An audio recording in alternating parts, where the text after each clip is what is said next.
Everybody, my name is Marcus, and in this video I'll show you a simple way how you can create a bill in Xero. So let's start. The first thing you want to do is just be in Xero, then you go to right top corner to plus and click bill. Now when you're gonna do it, you're gonna see like from who is it. Now when you got it, you got a date and reference, and then you just add here the items,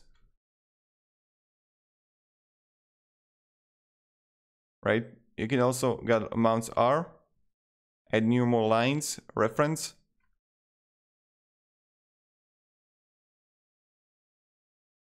and then you just click approve here, and that's pretty much it. So this is how you do it, and this is how you create a bill in Xero. Then you can just like make a payment, and it's pretty much it. So thank you very much everybody for watching. If you have any questions, ask me down in the comments, and have a great day and goodbye. See ya.